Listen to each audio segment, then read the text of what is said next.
Good afternoon, Year 4s. Welcome to Thursday's maths lesson. So today we're going to calculate the area of rectilinear shapes. And our success criteria is to identify the measurements on a shape, split the shape into separate shapes, calculate the area of separate shapes, and then add the amounts together to find the total area. So you need to come back to the success criteria if you're struggling to find the answers, because those steps will help you in working out the area of a rectilinear shape. So to begin with, though, we'll be doing our starter. So pause the video and write down the answers on a piece of paper. Okay, well done. And then these are your answers. Okay, so your question today is, how do you work out the area of this rectilinear shape?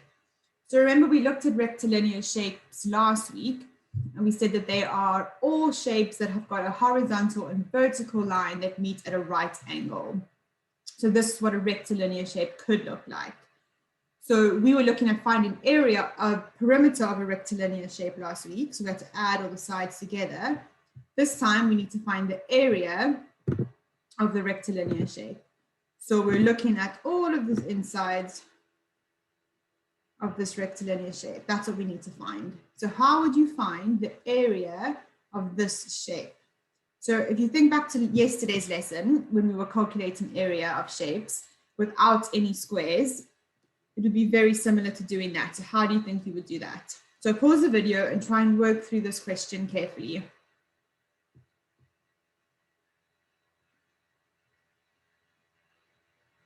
Okay, so the first thing to do is, because we learned from yesterday's lesson that finding the area of a shape is multiplying the two sides together.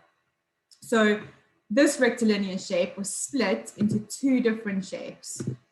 So we have a shape A, which is a square, and shape B, which is a rectangle. Because if this line wasn't here, we wouldn't be able to multiply the two sides together because they are different sides. So we had to split the shape into two easier shapes. So if we look at shape A, we've got one side, which is 2 centimeters, and we've got another side, which is 2 centimeters. So shape A would be 2 times 2, which equals 4. So the area of shape A equals 4 centimeter squared.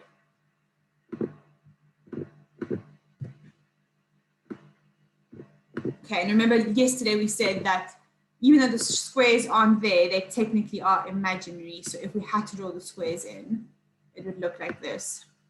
So we've got 2 squares and 2 squares, and then we're multiplying them, so it's 4 squares in total. And the same with shape B. If there were squares, there'd be 2 rows, because we've got 2 centimeters, and then we would split it into 5. So we have 1, 2, 3, 4, 5. Okay, so it's the same thing. So if we had to count it with just the squares, it would be 5, 10. And then also multiplying shape B.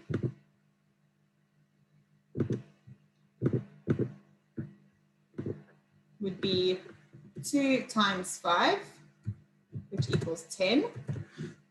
So the area of shape B equals 10 centimeter and then squared. Okay, so we found the area of shape A, we found the area of the shape B. Now we need to find the area of the total shape. So all we have to do is add those two shapes together. So 4 centimeter squared plus 10 centimeter squared. So that will give us the area of the whole shape. So we could say our answer is, the area is 14 centimeter squared.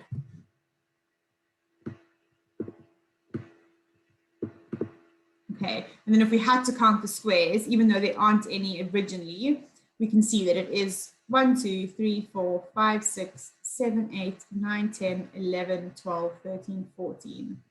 Okay, but obviously for the rest of this lesson, we won't be having any squares because we've moved away from that. But we know that we learned When we find in the area, we need to multiply the two sides together. Okay, so let's look at another shape. So when working out the area of rectilinear shapes, it is a good idea to separate the shapes into easier shapes that you know you can find the area of. So these ones have already split for you. So we've got shape A and shape B. And they've also given us two sides, which is really helpful. So we don't actually need to find the length of the sides either.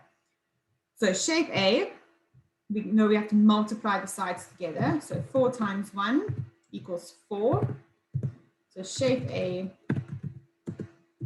area equals 4 centimeter and then squared.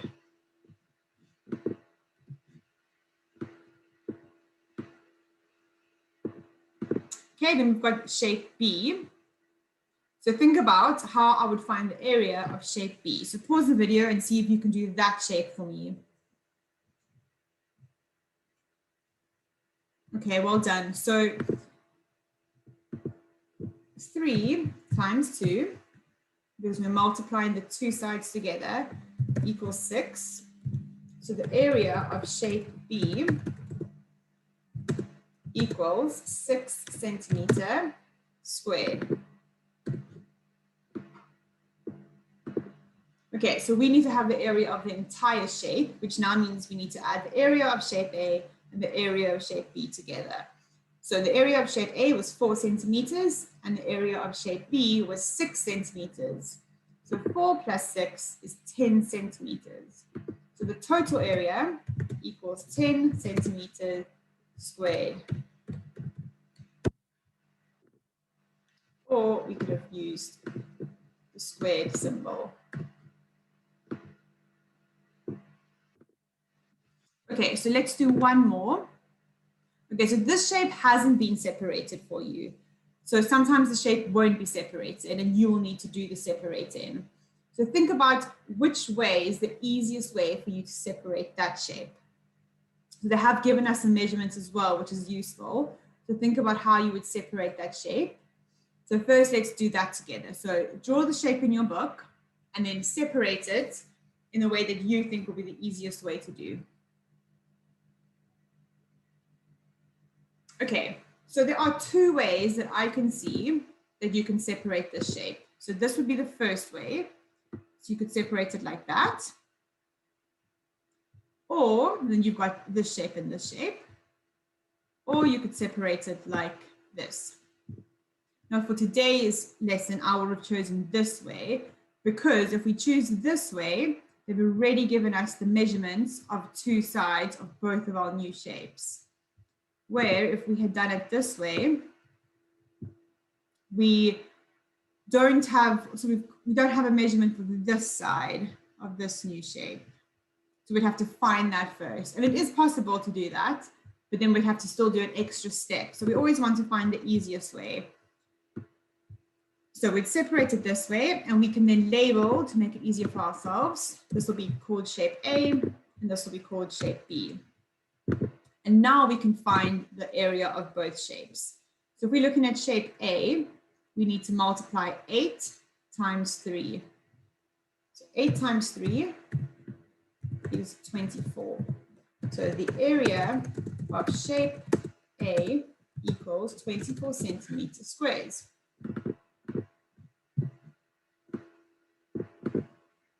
Okay, then we can look for the area of shape B. And we need to multiply the two sides together.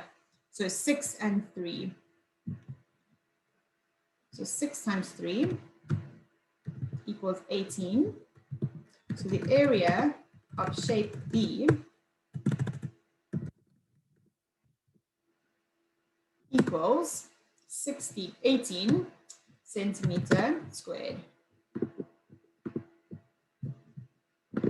Okay, so we found the area of the two separate shapes, but we have to find the area of the whole shape because remember we're looking for the area of this whole rectilinear shape. So even though we split it into two, we still have to give the answer for the whole area of the inside.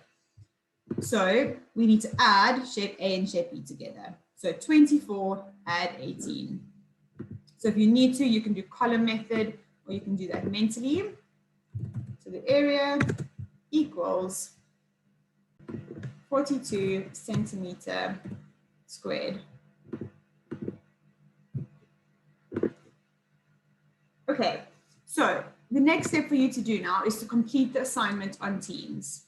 It is always easier to draw the shapes and then separate them yourselves. So if you get a question on Teams that has the shape split for you like this, that's fine. You can still redraw the shape, but it is important to still write down these steps on a piece of paper. So even though you're just submitting your answer on the quiz, it is good to actually write the steps out so you understand the process of finding the area. And if you get a shape that hasn't been split, it would be a good idea to draw that shape and then split it yourself. If you're struggling, again, watch the video again. It will help you. Okay, so what you're going to do now is you're going to go onto Teams, find the quiz, and then complete the assignment. And I look forward to marking it and seeing your amazing work.